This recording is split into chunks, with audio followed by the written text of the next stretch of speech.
Well, hello, and welcome back yet again to the third season of Empowering Moments with yours truly, Dr. Frankie Bell. I am so excited that you allow me to continue to come into your homes, because without you, this show, it would not be a show. So thank you so very much. Again, we want to tell you a couple things that we coming your way.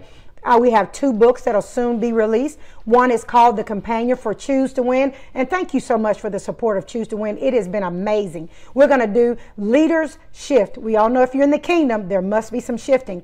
And my favorite, The Bell Factor. Finally, I've been trying to get this book out for years because it's personal to me. And Bell, of course, is my name, and it's going to motivate you to do what you need to do.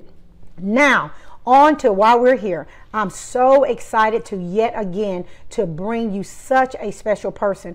Every time we enter your home, we try to bring people that will be life-changing for you. And I promise you, this person will not disappoint.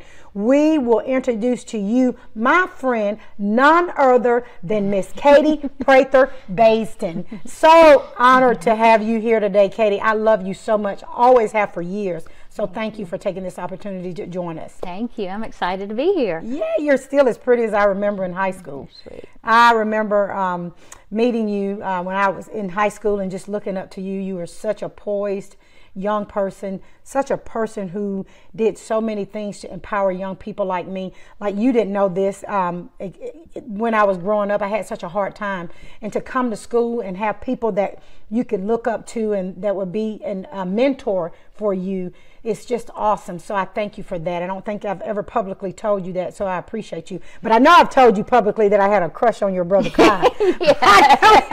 I know. He didn't know I existed. He was a senior, big football star, and I used to watch him. And I was in higher level maths and sciences, so that's, I used to be on the same hall he was, probably not the same classes.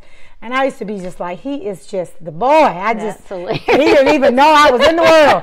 He'd probably say, hey, child. I love it. But so honored to have you. You have so many things going on. Your family, your husband is a doctor. Yes. And what practice does he does he practice? He owns Baisden Eye Care. Okay. He's an eye doctor. He has 2 locations in Auburn. Oh, wow. And your parents, beautiful, beautiful people. And your sister Joanne, I remember watching us all grow up. Auburn is such a special place. It is. You've had such great pain. You're a big Auburn fan too, like myself, right? Very. War Eagle has to be said on camera so Yes. people will know there's no confusion here. No. So honored to have you, for you to invite us in your home. We're in Dadeville, Alabama. This is your, what do you call this? Your getaway home? Yes, this is our lake house, but right now it's our real house while we're rebuilding in Auburn. So yeah. So I wanted to interview you because I watch you, of course, on social media. Besides knowing you growing up, admiring you, I have gotten a new profound admiration for you, watching you with your children. Like, some of the things that I'm like, wow, you know, I have 2 kids, you have 3 beautiful, 2 girls and a boy. What are your babies' names? Brittany Ann is the oldest. Yes. Callie is my middle, and Bradley is the baby. And I know you've been told this several times, but that Callie is like your twin. Like, when you see her, I'm like, that's the old lady. And so, but to the oldest, what's her name again? Brittany Ann. Brittany Ann. And everyone knows your baby boy. Yeah. Like, he is a social media phenom. Like, everybody knows Bradley. He's this thumbs up guy. So, always so friendly and such a smile. But what we want people to understand is you have 3 babies. Been married to your sweet husband for how long? 30 years. Oh, wow. Yes. People nowadays jumping ship after 30 minutes. So I know. I understand how wonderful of a blessing that is.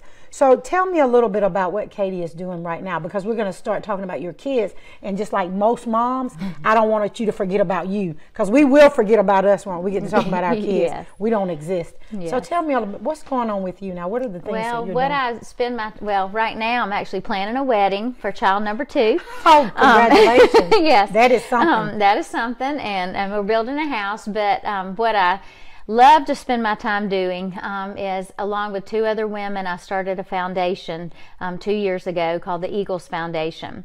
Wow. And my son has the honor and privilege of being one of the first Eagle students at Auburn University.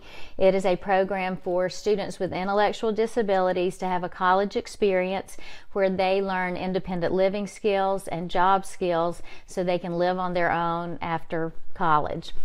So Auburn did not have that program until the year my son graduated from high school, and that's a God story in itself. Right. So he was one of the first students, and what I realized when he was accepted to the program and we saw the cost of the program, we realized, okay, this is going to be very hard for us to do, and my husband has had a very successful practice, and we have been very blessed.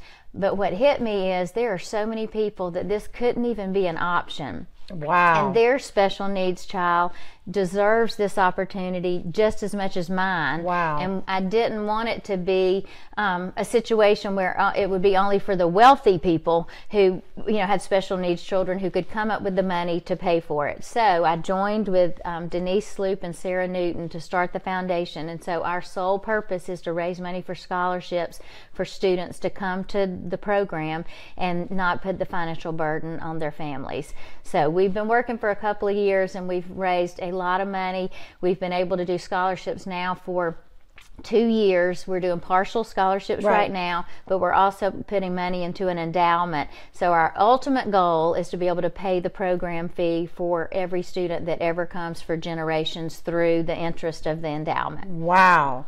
I just want to piggyback on something you said. I don't want this to be a program just for the wealthy. I realize how tough it is for my husband who has a successful business. Right. This is why I wanted to interview you. A lot of people, and a lot of people may know you because Auburn is a small town. They remember, and back then, I guess parents with good parents don't share any burdens with their kids. So people like me would only see you as a successful young person who had great parents, who had nice homes, who worried about nothing. So that's what we would see. And so a lot of people may think that things were just so easy for you. Like, you're Katie Prather, and I know you're married, but that's how people identify you. And so when you have this cause, when that's what I call it, what brought this about? Your oldest baby and your youngest baby, there was something when you got pregnant and started having them. What did you notice right away? Well, we realized when our oldest was 9 months old that she had liver failure. And so doctors started doing tests and ultimately we did genetic testing. And she had a very rare genetic defect. It didn't have a name till about 6 years ago. We wanted it to be named the Basin, whatever, because we realized there's only 3 known cases in the world and we're 2 out of the 3. But anyway, she had that. I was pregnant with my second when we realized it was something genetic. And then when I had Bradley, my husband and I joked that the odds are against us because 2 out of 3 ended up having it, but they're the greatest blessings in our life. So anyway, we've had challenges. I've spent the majority of the time that I've had kids managing their health care and managing their helping them. They have always needed extra help in school and even just physically getting around. But I consider it a joy and a privilege because they are, the joy of my life. And so I'm grateful that I was chosen to be their mom. Well, we were talking off camera, and you said something that was so profound to me, and you talked about your faith. This year on the season of this show, I know God is going to connect me with people who are truly, truly active in their faith. Now, what role did your faith have to play in you, a successful cheerleader, beautiful young lady? Everybody knows you. Small town, you decided to stay in your small town where you're well known, where you were a cheerleader at Auburn University, and you were this, I guess, your own superstar in your own right. And I know you don't say that, but I'm just being honest with you about the perception of people. Right. How did your faith play a role? Like, when these are your babies, your blessing, how did you get the strength to say, God, because I'm sure at all times in the beginning, we don't just come out and say, God, I thank you. Like I remember now, I tell God, I had to get hit by the car. But when it first happened, I wasn't sitting there going, praise Jesus. Exactly. So tell me, how did you come into this place of knowing that you're the one who's grateful to be their mom? And there has to be a process. Tell us about that. And it's funny, I was sharing with somebody the other day, up until the point when I had my first child, things had gone my way. I mean, things that I would try out for, I would get.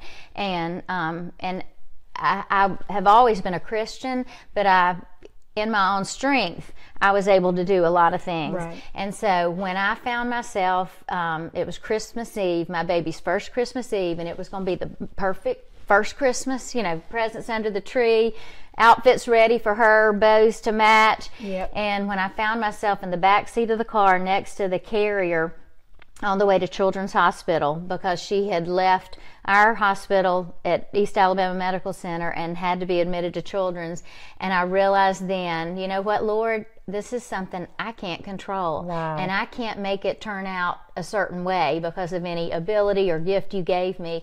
And that was a turning point in my life, and I realized, okay, he's in control and he's the only one that I can depend on.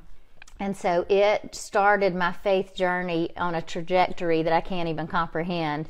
But through each trial, whether it was trial with my first child, trial with my first and third child, trial with my marriage, any trial that's happened, I realized that my faith is in Jesus.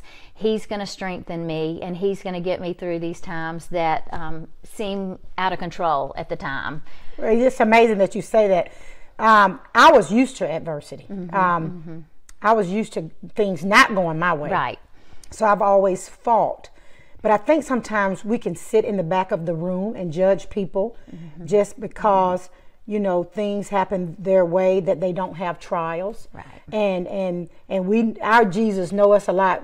Like, we may even think God is closer to me because I've had to call on him a lot more. So much. But that's not how he works, honey. Right. He's there every time. But again, you were talking about every trial that you've gone through, and I even share this with people. Trial with my children, trial with my marriage. My trials with my children may not be at the hospital all the time, but I can remember there are times when I just didn't know how I would be running, because that's my thing. I like to run.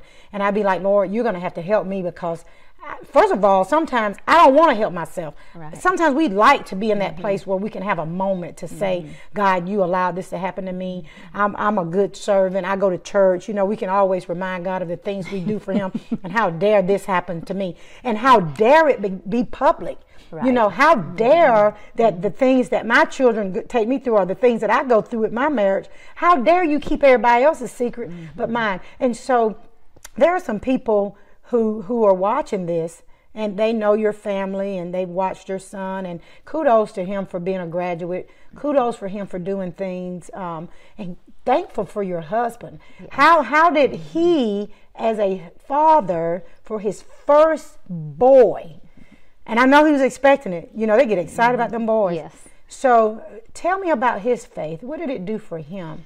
Well, he obviously was excited when the third one was a boy, even though he loves his daughters. Right. But it's interesting how our life evolved, having a son with special needs. Because in your mind, he and I were both athletes growing up. Right. We were baseball, softball. Yep. He was a wrestler in high school, and you had it all planned out in your mind. You have it all planned out, and you think, our kids are all going to be athletes too. We're going to live at the ballpark. This is what it's going to be.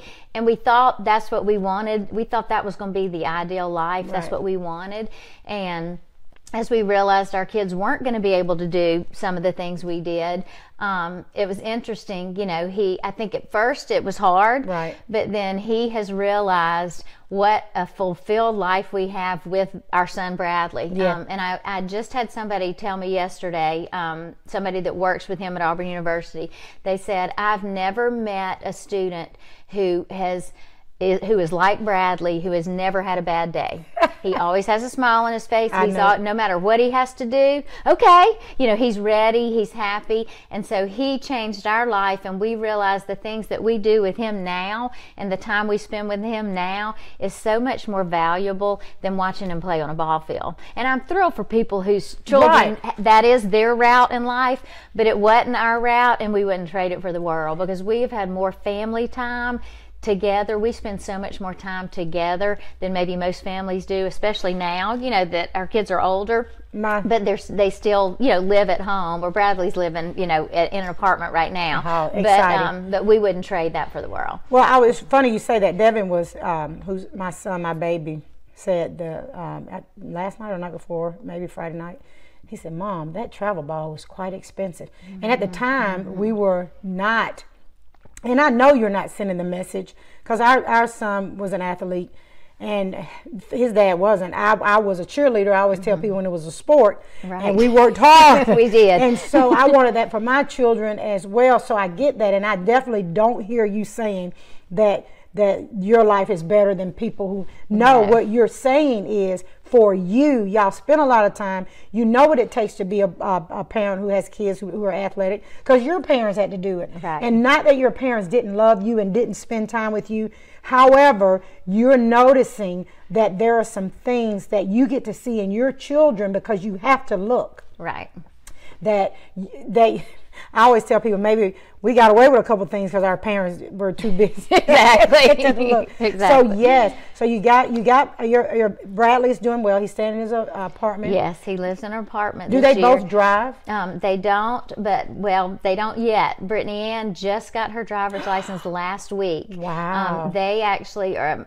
Bradley's in the process of being trained, but due to their physical limitations, they have been trained to drive with hand controls. Gotcha. And so she just got her license, and so we got to work on getting a car with the hand controls and stuff. Right. So that's the next step. And then Bradley's working on his permit, and then he'll do the driver's training. But they don't. But Bradley, it's a great story. When he was in high school, we didn't know what his next step would be, right. Because we knew he couldn't be accepted to college traditionally. Right. And then the Eagles program came about, but we just we wanted more for him. And through that program, we thought he'd live at home forever. He'd be on our couch playing video games, and finding some type of job that might not have been meaningful, but something. And now he lives in an apartment. He is working 2 jobs, like an internship and another job right now, right. being trained for what he might do when he finishes. And it's just a miracle. That program came, he's a part of it, and it's changed his life, which has changed our life in turn. It is so, I always tell people life is so unpredictable. And it's such a blessing to hear you talk about how God, and I think we're, in this season anyway, we're just missing out on so many things. Right. Social media is taking over families. I'm fasting this month from social media, and I've done it for years, and it was just be so aggravated. Couldn't wait to get back on. But I have to be honest with you. My husband and I were doing it together. We're fasting off social media. People text me, I've missed some things, but I don't miss it. I'm able to have, it forces me to have a conversation with my husband. It forces me to have a conversation with my son, which he may not like all the time. He may wish I could be on social media. It forces me to notice some things about my 2 grandbabies who I am. You want to talk about joy? There is no, they used to say, people used to say all the time, your parents love the grandkids way more than they love you. And I know I love my kids, but I think the grandkids give you an opportunity to do it over. And now that your daughter's Right. getting married, you'll be able to come back and tell me how that feels. But I love the Eagles program. I love you and the women that got together that want to do it for other families. I love that your husband, who's my young lady who works the camera for me, that's her eye doctor. I just love what you have taking with what people thought you were and maybe what you thought you were. Talk about that. Let's talk about how you've changed from the Katie that you thought you would be here. Okay. Well, I was a perfectionist. I thought I was in control of everything and wanted to be in control of everything. And I think with my children's health and with other things that have come my way, I've realized that God has such a better plan and a bigger plan. I'm a planner. Like, that's one of the gifts He's given me, and I can plan things and dream things and be creative about things. But what He's done in our family's life, once I've let Him take control and just listen to Him, it sure does take the pressure off of you. Doesn't it? Can't you just tell God, look, you go handle that, because this is supposed to be you. I think it was so amazing to me, and why I really, I watch you on social media. I heard you speak before. You to the story. Is it Storytellers? Mm-hmm. You shared a wonderful story about overcoming obstacles and things that you were able to do. But look at how fulfilled God. You not only you parent your babies, you look at big visions for them, you offer scholarships, you minister to people who are going through different challenges. Mm-hmm. Women look up to you and look out to you because that's what we need. We need a safety net. You know, I'm able to share with you some personal things because you were open and honest with me, and I think people watching this show need to understand you got to find, and my professor, Dr. Lisa Kinsler, who I just love and adore, she told me you need a safe place. Mm-hmm. And look how you have become a safe place for so many people. Well, I think when you've gone through things and the Lord has led you through things, people want to know somebody's been through this before. How'd you survive? You know, can you give me some advice? And so I'm thrilled when people come to me, you know, if they have special needs children or if they've maybe had some challenges in their marriage. I just want them to know we've been there, you know, and you can make it through with God. Only with God. Yes, and I'm so glad you said that.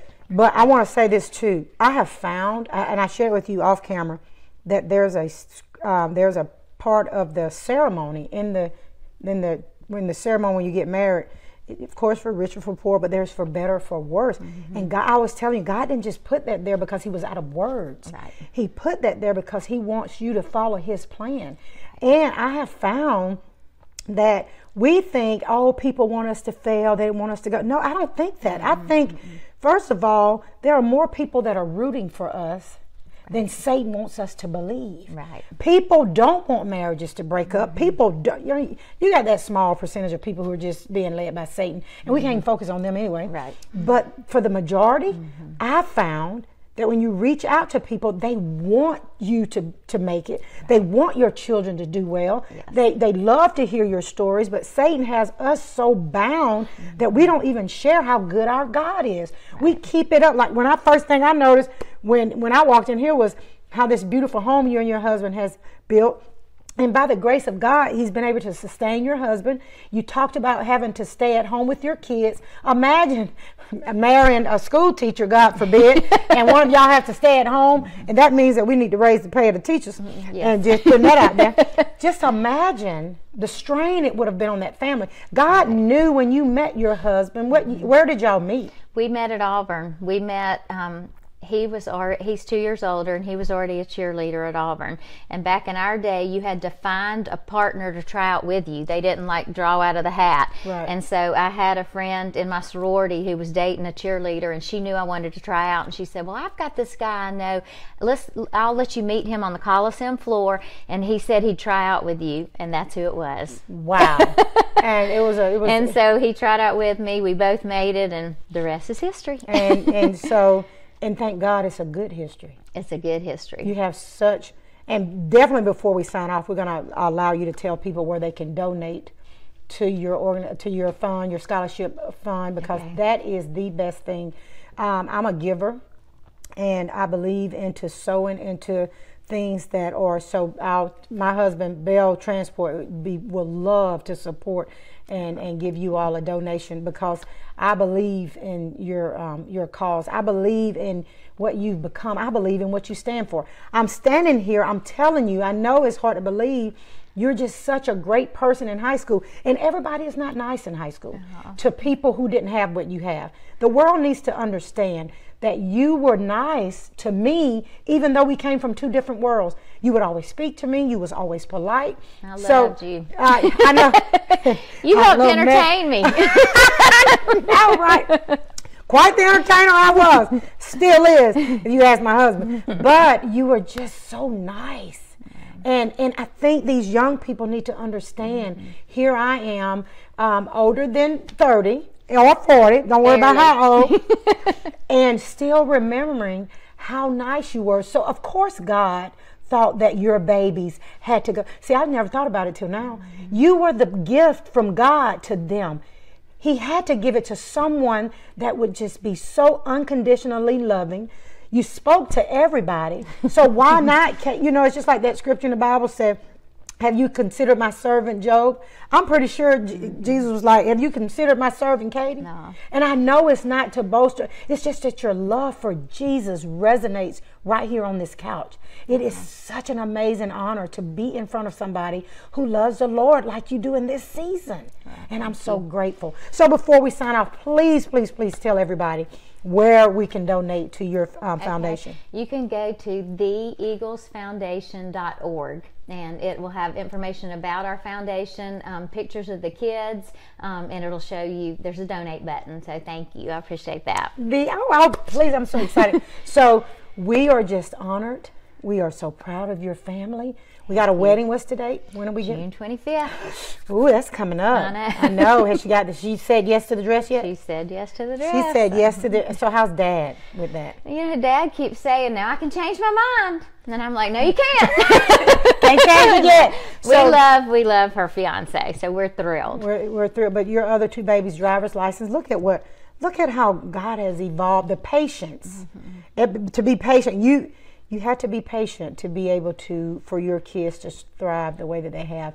And I know your husband is proud of you. I know your kids are just grateful for you. And I'm thankful for God letting you be the hands and feet of Jesus. You keep doing what you're doing. Somebody's watching everywhere. So thank you all for tuning in. Did I not tell you what a wonderful guest she is? I love Miss Kate. And it's hard for me not to say Katie Prather. I used to be a little girl saying Katie Prather, but Dr. Basin's wife. We got to make sure we let everybody know she's spoken for. I know she's cute, but don't be writing in talking about where she at. Thank you again for watching. It has been an honor to come into your homes yet once again. And remember, just like Katie said, she spoke it with so many other words. There is always decisions out there. And when you're hit with a decision and you have to decide to win, you make that decision and you know what to choose. Choose to win. See you next time. Thank you, guys. It's interesting how our life evolved having a son with special needs. A lot of people may think that things were just so easy for them. It's amazing how God kind of just sits back and says, I'm going to throw y'all a curveball, and we're going to see how you do and how you respond. When God planted the seed and He gave the vision that I'm on the right path. I didn't think I was a good mom at all. Because somebody kind of did it for me and made sure I did this and took the right steps. So when it came time for me to be a mom, I didn't know how to do that. Well, now I've got to the point I don't try to prove to people who I am. I'm who I am. I know who I am.